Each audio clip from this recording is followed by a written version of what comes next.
The 7 deadly sins flaws reflecting our fragile humanity. Not chains, but mirrors of the soul's hidden truth. Face them. Enter the world of the mother of desire. It's my pleasure. You, me, baby, you, me, baby, you, me. It's my pleasure. You, me, baby, you, me, baby, you, me. That's my pleasure.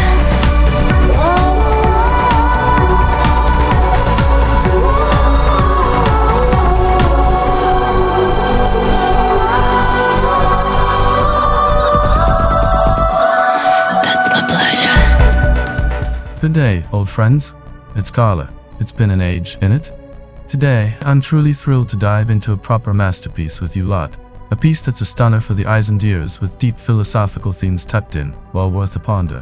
当然，我说的就是 Jolin 的新歌 Pleasure。接下来我想要用中文来解说，因为我的生活中没有练习中文口语对话的机会。And I know I can't keep dodging it, can I? 自从看了怪美的片头之后，我意识到中文的发音与咬字都是可以后天苦练的。把中文讲好才是尊重中文，但我知道我还有很多需要改进的部分，所以大家也可以纠正我的发音哦。另外，虽然我最初的解读与官方版本有些不同，但为了更贴近作品的核心，我会依据官方对角色与场景的命名来进行分析。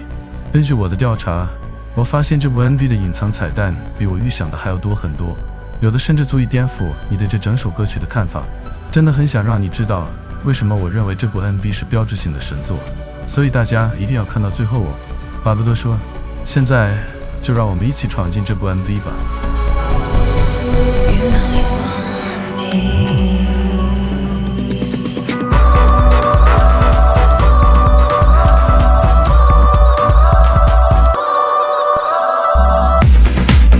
画面一开始，我们看到一位披着黑色长袍，坐在由原罪之墙构成的神殿宝座上，主宰欲望与命运的女宙斯。她既是欲望的源头，也是所有罪行的见证者。她之所以是欲望之母，正因七宗罪的根源即是欲望本身，让她受之审判指令，命运之轮就此启动，七罪依序展开。那是一座象征性的七宗罪轮盘，灵感可能来自中世纪画家 Hieronymus Bosch 的《七宗罪与四末日》The Seven Deadly Sins and the Four Last Things。这幅名画描绘的是上帝从天上俯视人间轮转的罪恶循环。人们困在其中无法自拔。Music video 中的七罪空间也可被理解为一座罪的地狱轮回，每一位角色都是被他审判，或是他自己内心七罪的化身。关于这点，我会在后面继续讲解。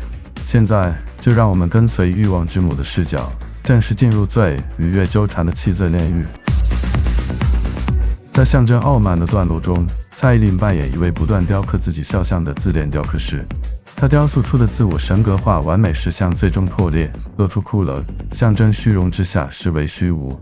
这段的石像面部破裂，也正好呼应了 Ugly Beauty 维纳斯雕像将自己的完美表面打碎的场面。同时，内里这具银色骷髅极具象征性，银是一种贵金属，历来象征纯净、月亮、女性、优雅与直觉。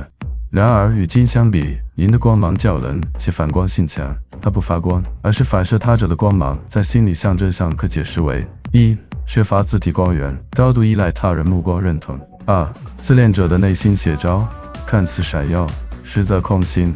除此之外，在艺术与文化中，银骷髅经常被用来代表死亡的进化、灵魂被剥离肉体的过程、权力与虚荣的最终崩溃。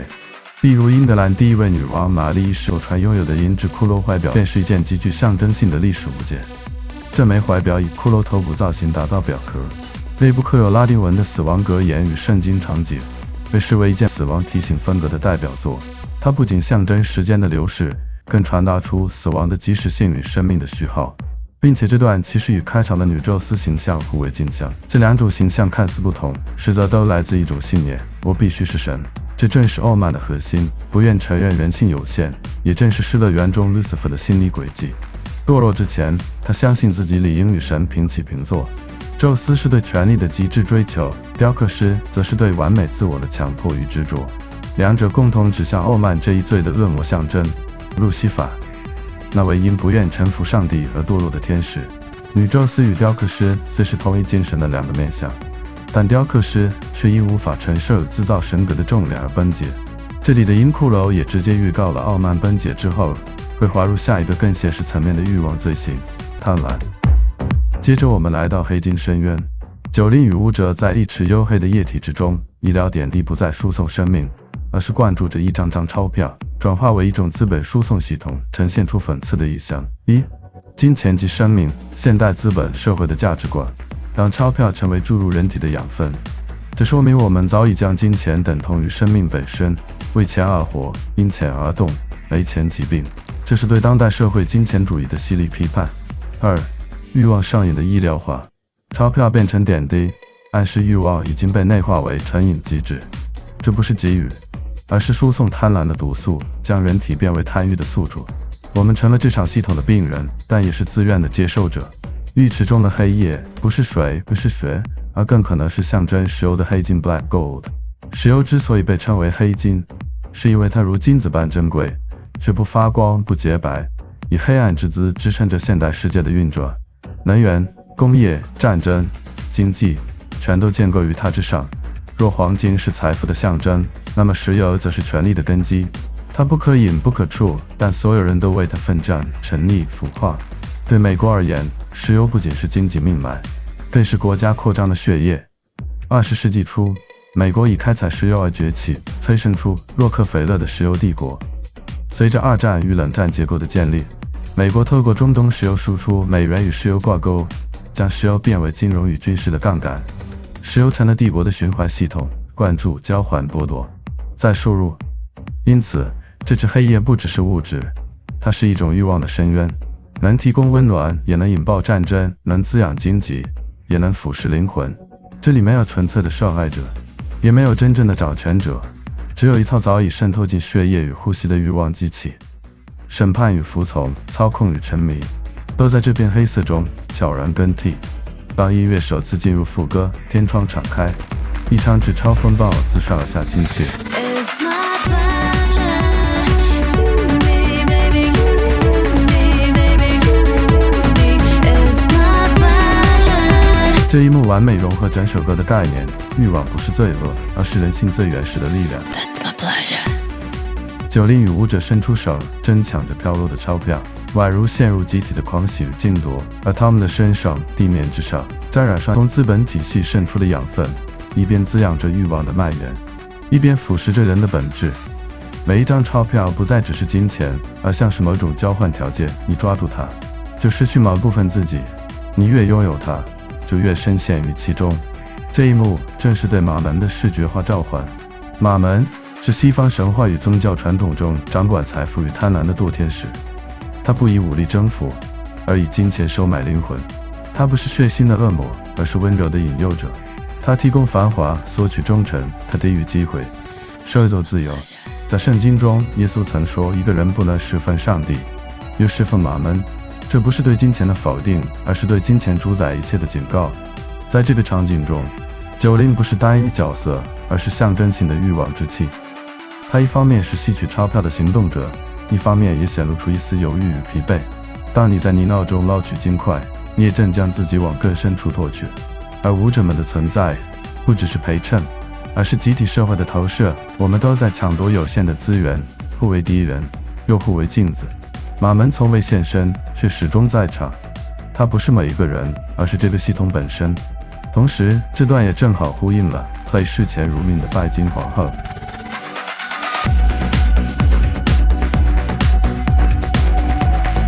接下来，我们来到修罗斗场，这里可以看见女战士正在与自己激烈搏斗。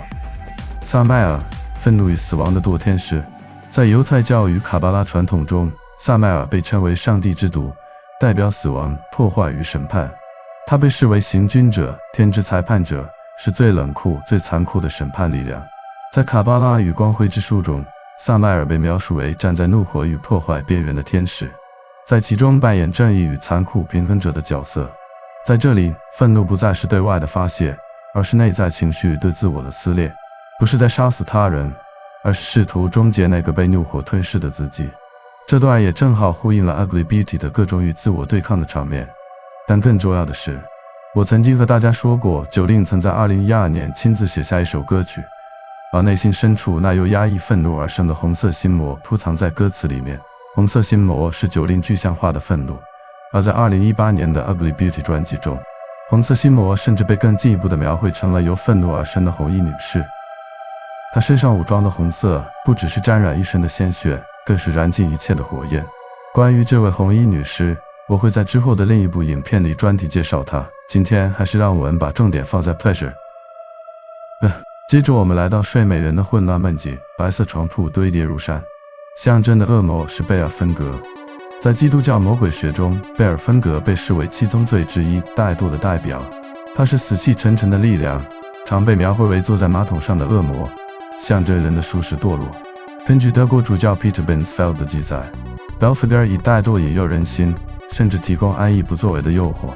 他同时兼具创新与慵懒的二重性，在沉睡与无所作为之中，可能衍生出灵感与发明，但这些发明最终多带来毁灭。一句不动便是堕落，它诱惑我们留在舒适圈中，放弃成长。为何睡美人的舞蹈反而如此激烈？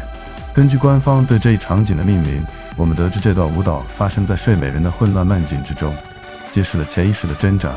身处梦境的睡美人抗拒醒来，试图在梦中延续自由与逃避。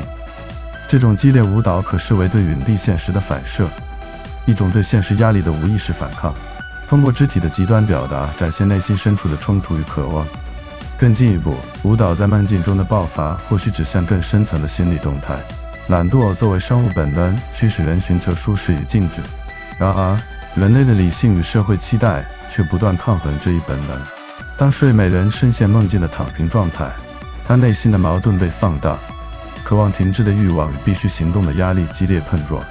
这种内在拉扯正是睡美人舞蹈的精髓，表现出人性的矛盾。这段也正好呼应了 Ugly Beauty 的消极白场景。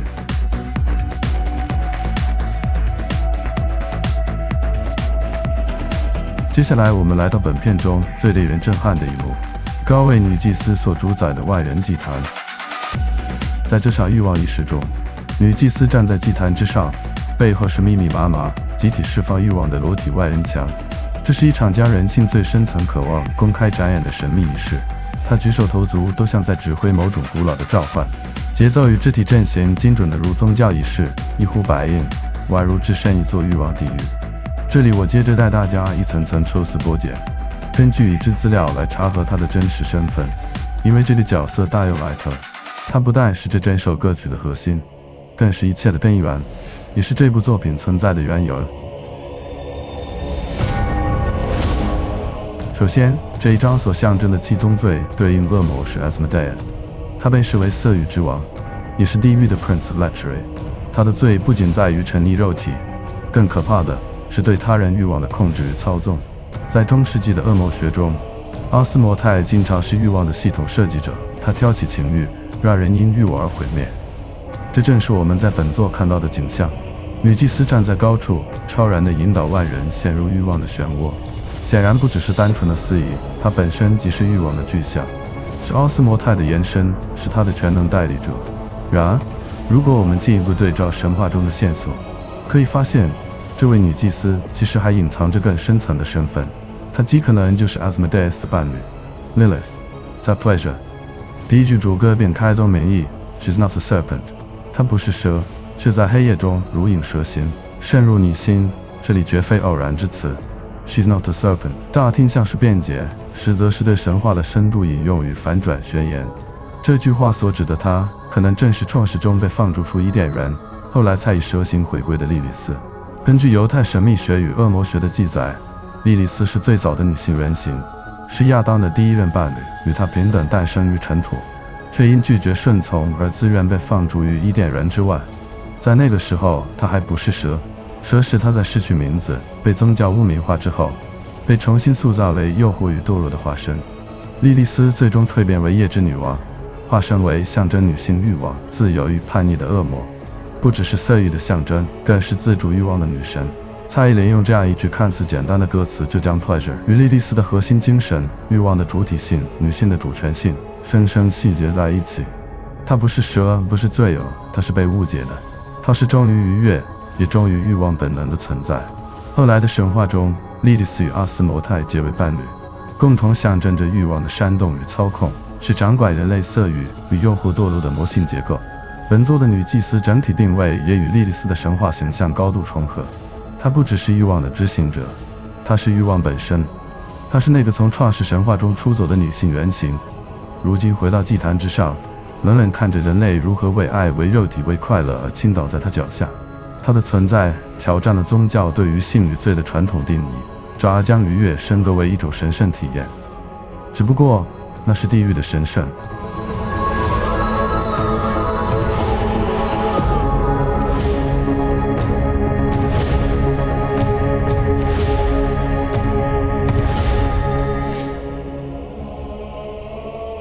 莉莉丝自古便被视为欲望的源头与自由意志的象征，她在七宗罪体系中的地位非凡，不只是某一罪行的化身，更是以欲望支配七罪恶魔的支配者。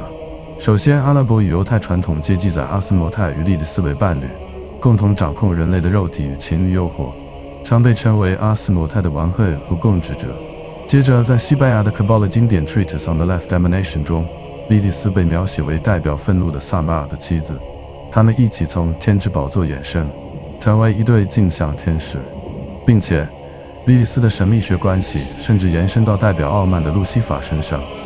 多部古代与现代文本，如 The Demonic Paradise 与 Lorianic Cabal， 都将莉莉丝提为路西法的同等或伴侣地位，使她成为地狱的皇后。还有现代神秘学，例如 To Reign in Hell， 更强调了莉莉丝与路西法的关系。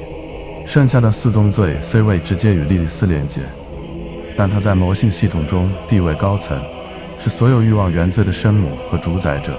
她激发、创造、促使了路西法的傲慢、马门的贪婪。她本身是欲望制度的基座，是自由意志、违抗体制、肉体解放与欲望权利的总和象征。这就是为什么我在这集影片标题将她称为欲望女魔神。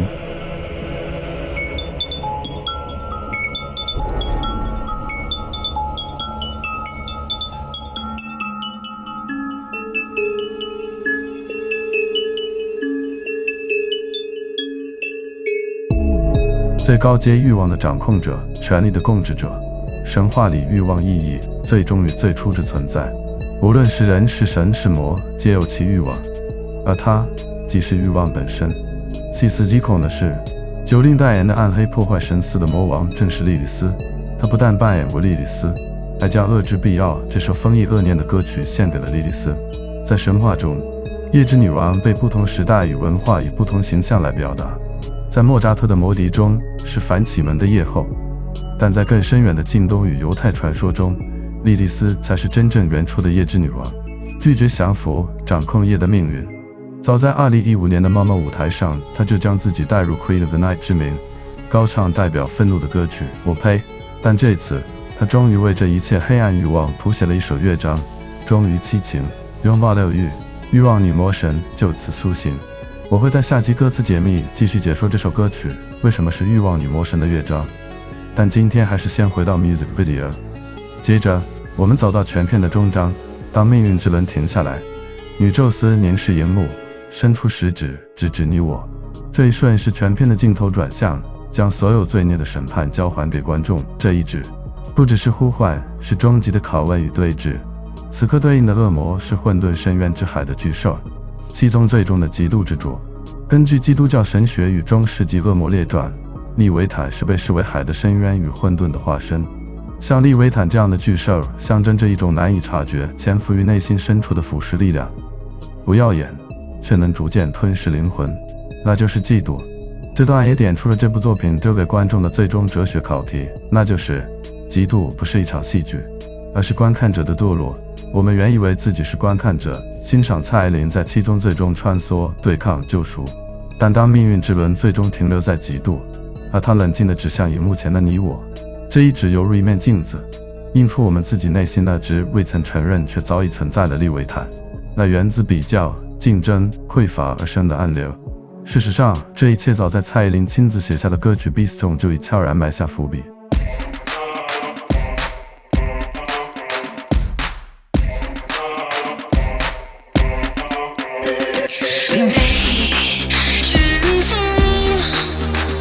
心脏像说不词中纳举着野兽，你可笑的假想敌，看似轻描淡写，实则蕴藏极深的隐喻。他将野兽的形象淡化为旁观者眼中的投射，却同时暗指七宗罪中最具潜伏性与腐蚀力的象征——嫉妒之兽利维坦。这野兽，你可笑的假想敌。而当他以假想敌一词点名这头野兽，事实上不是在定义自己，而是在剥去旁人视角的迷雾。他不需攻击，因为他从未将竞争视为真正的战场。这正是一种更高端的反击方式。他让那些出于父权施压、雌竞内斗、舆论竞争或商业角力中将他视为假想对手的人，自己暴露出灵魂的脆弱与卑劣。这并非歌词的炫技，而是一道哲学性的审判题。谁才是那头真正的野兽？他从不出手，却让你在凝视他的同时，无法不反思自己的嫉妒、攻击、羞耻与焦虑。他不是与你争夺，而是让你明白，你与他不在同一个维度竞争，因为你不只是在成绩上落后于他，更可能在灵魂层次上从未接近他。这样的情绪积累，最终在 Ugly Beauty 中具象化为红衣女士，那个由压抑与怒火交织而生的心魔。而如今，我们或许正在见证那个红色恶魔的重生。只不过这次，它不再是情绪的化身，而是欲望的化身。一面镜子，一盏明灯，一位让你面对真实自我的欲望女魔神。话虽如此，但以上仅是我的个人解读。接下来的发展，就让我们拭目以待。正如利维坦潜伏于深海之下，正如红色恶魔隐藏于蔡依林的内心深处，嫉妒也总在我们内心最幽微之处悄悄滋长，最终将我们的目光、判断，甚至快乐全数吞噬。你以为自己在看他堕落，其实你早已被看穿，并一同堕入这场关于人性本质的审判之中。整部 Pleasure 是一场高概念的视觉审判仪式，女宙斯是观察者，也是创造者，七罪牢狱的囚禁者。所有角色不只是七罪的化身，更像是他七情六欲的灵魂分灵体。表象上，女宙斯是掌控命运之轮的审判者，仿若神明，但仔细观察里象，她并非是完全超然的旁观者。他所审判的每一幕欲望，正是莉莉丝早已播下的种子。七宗罪只是欲望的分裂形体，而莉莉丝是那位原初的创造者。宙斯象征秩序与审判，但莉莉丝象征动机与本能。它才是让轮盘启动的起点，也是真正驱动我们观看、沉迷、投射的核心。因此，看到这里，我们也终于明白，为什么开场的表面威严凛然的女宙斯，同时却被官方称为欲望之母。因为她与莉莉丝其实是一体两面，女宙斯是表面的秩序掌权者，而莉莉丝则是潜藏于里面的混沌使然，是一切罪行的根，也是欲望本体。这也是本作的终极揭示，它再次对上了 Ugly Beauty 这个主题，再次告诉你黑与白，标语里善与恶，美与丑，不是非此即彼的是非题，而是一场不断流动、彼此交缠的存在辩证。有的时候，官方留白的部分反而是值得大家玩味讨论的。因此，你也可以把我的影片当成一个开关，打开你的思考回路，而不一定要把我的解读当成正确答案。至于为什么我要讲到留白二字，因为现在我要开始讲的部分，大概就是很多人点进这部影片的原因，那就是消失的宝石。首先，我想先说一下，关于很多人提到宝石未被具象呈现，是因为时长不够或拍摄遗漏的推测。其实是对 music video 制作流程与概念建构的误解。在任何成熟的音乐影像制作体系中，高成本、高标准的 music video 绝不会在拍摄后期才临时决定舍弃段落，更不可能是时长不足就跳过不拍。尤其这次，蔡依林与曾多次获得 MTV 音乐录影带大奖的美国导演 Christian Bressler 及国际编舞与视效团队合作，每一幕的出现或缺席都是精密策划后的结果，而非粗略遗漏。因此，宝石的留白反而更值得深入解读，就像是丢下一道填空题，用这道题目来检验你的灵魂合不合格。这正是本片的哲学弦外之音。宝石不见了，并不代表不存在，而是被解构与分散。从中世纪至今，宝石由原本单一的物质贪欲，演变为当代对资讯、娱乐、情感刺激的过度摄取。宝石被拆解了，隐藏在其他罪的阴影中。它不再是胃囊的扩张，而是欲望系统的过度运转与情绪系统的过载。这样的安排，其实更深刻地回应了中世纪七宗罪轮盘化的精神。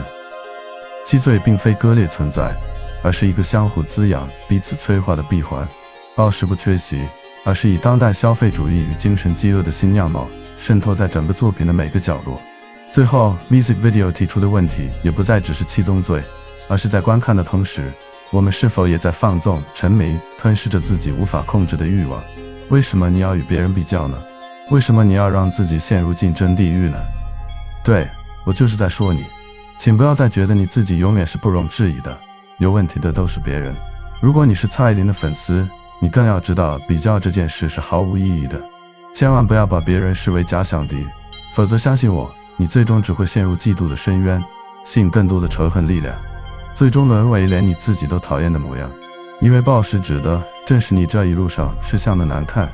无论你的目的是什么，你都必须正视你的嫉妒、你的欲望，承认你心态的丑陋，承认你的不择手段。这盘棋局，你只不过是欲望女魔神的实验对象，你的灵魂纯度、妈咪全都看在眼里。真正的暴食，是我们自己早已习惯的过度牺牲与无感索取，这正是 pleasure 的惊人之处。它没有给你看见的暴食，却让你在观看的过程中成了那头吃到饱的野兽。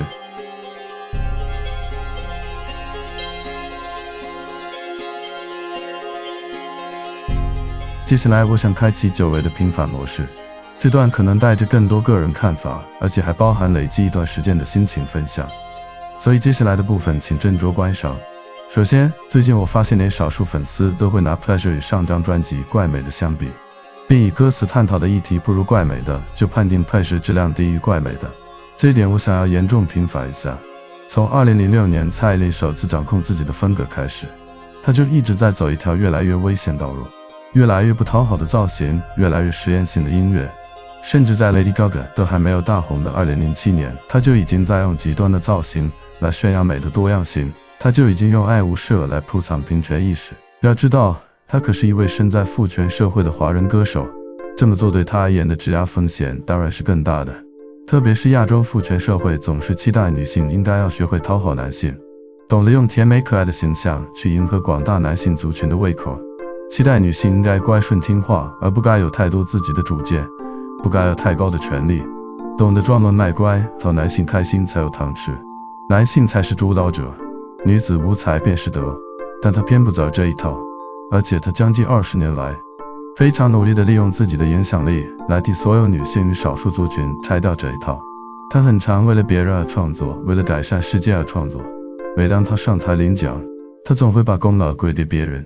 但是当她现在终于开始为了自己的快乐而创作时，我希望大家也要给她全然的支持，而不是拿她与上张专辑比较，甚至是以此否定新作品。她是从歌名就暗示得非常清楚了，这次她是为了忠于自己的愉悦，顺从自己对于音乐的热情，在释放创作欲的过程中，享受音乐带给自己的快乐，沉浸在自己最着迷的主题。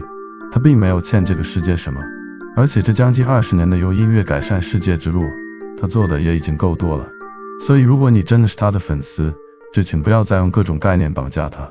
我现在只希望她快乐地创作自己最喜欢的音乐，快乐地跳自己最喜欢的舞，快乐地打扮成自己认为最美的样子，甚至快乐地创造出一个自己最热爱的 MV 世界。当一个人感受到无拘无束的自由时，才会激发出最强大的创造力潜能。好了，今天的 MV 解密就到这里，希望今天的影片有带给你一些实用性，或者至少娱乐性。接下来这段是我刚刚才补录的，因为快要完成了，所以我现在心情比较放松一点，有点话想和大家说。其实这部 MV 的随便一个场景都足以让我讲一整集，因为这正是我从以前就很喜欢解读的领域。不知道你们有没有相同的感受，那就是在 Ugly Beauty 时期 Jolin 的表演几乎都比 MV 精彩非常多， Ugly Beauty 演唱会更是史诗级的呈现，完全把这张专辑的概念发挥得淋漓尽致，但其中一些 MV 却有种导演的影像美学已经跟不上蔡依林的音乐美学的感觉，这是让我觉得十分可惜的。有段时间我甚至希望 Jolin 自己担任导演，因为只有他知道创作当下的画面美学是什么。但是总之，我想强调的是，这次的 Pleasure 终于展现了蔡依林 MV 应有的水准，她不仅完美呈现她的表演实力，画面美学也与音乐理念达到高度一致。同时我非常喜欢 Pleasure 采用的缓效多巴胺打单模式，这种节奏让 Jolin 有更充裕的空间构思和发挥创意。其实西洋歌手通常也是每隔好一段时间才推出下一支 MV， 平均花费1季来筹备一支主打 MV， 专辑宣传周期长超过1年，这能给作品充分的酝酿空间，精密计算 MV 与音乐的相互提升效应与最佳宣传效果。反而是 Jolin 过去的产出 MV 速度快得惊人，甚至曾经有过1周推出一支 MV 的时期，简直超乎常态的过劳效率。在上张 Ugly Beauty 时期，有些 MV 或许因为主打时间紧迫，明明音乐上花了非常长期的心思创作，却要在这么短的时间内打造 MV， Jolin 和团队显然承受了不小的压力。在太过高压紧迫的状况下，我感觉有些 MV 成品甚至连他自己都不是很满意，甚至有拍好的 MV 却没有办法顺利首播的情况，例如《玫瑰少年剧情版》。所以我想跟大家说，别急着催新作品，给 Jolin 更多创作空间，让他能愉快且自在打造每一部作品。催促施压不仅没能让作品更快问世，反而会造成创作者更大的心理负担与内耗，最终导致更多的永远消失的玫瑰少年剧情版。MV 是一位歌手最直接的音乐实力宣扬管道， MV 决定了一首歌曲的形象，决定了听众听到一首歌时的画面想象。大多数的歌手会在 MV 里呈现出最高规格的画面美学，打扮成最具视觉美感的造型，因为 MV 也是偶像的主要圈粉工具。既然 MV 如此重要，创作 MV 的过程当然要和创作音乐拥有同样品质的时间与创作空间。因为Jolin的表演明明是这么强大， MV 中却常常反而没有彻底展现出他的实力，甚至还有 MV 反而替音乐扣分的状况发生，这确实很可惜。一部好的 MV 并不一定是多高的拍摄成本，而是导演的品味能不能跟上歌手的音乐，达到视觉听觉相互加成。但这次的 Pleasure 除了是电影般的质感，每一帧画面构图还讲究到让我可以单独做一集影片来专门进行艺术赏析，完全是欲望女魔神的黑暗灵魂美术馆。这是我最感受到蔡依林的 MV 终于配得上她的超强大表演实力的一次了，把我的灵魂都给点燃了，所以我也要把你们都点燃才可以。所以就算熬夜赶片，我也要赶快重启频道向大家推这部作品。其实我还有很多资料想补充，但如果再继续补充下去，我觉得这集影片又要拖延好久都没有首播了。因此今天就先这样吧，我会在之后的影片继续分享更多相关解说。如果你有什么不同的看法想与我分享的，或者有什么想看的主题，有什么建议，对我的中文发音咬字有什么纠正，都可以留言告诉我哦。我喜欢看留言，所以全部的留言我都会仔细读完。如果你喜欢这样的解析，记得按赞订阅，开启小铃铛。下集我将会和大家一起进行 Pleasure 歌词解密，主要是想要翻译歌词，并解析这首歌为什么是欲望女魔神的乐章，以及铺藏在歌词底下的象征密码。敬请期待。如果你认为这部影片很有帮助，也希望你可以分享它，让更多人知道 Pleasure 不该被低估。我的影片都是没有开盈利的，也别忘了追踪卡乐的 Instagram 和 Facebook， 才不会错过更多影片资讯哟。因为我的旧账号遭到盗用了，所以希望大家追踪新的 Instagram， 以后我会在那边分享短片小解析，补充更多有趣的相关小知识。那么我们下部影片见。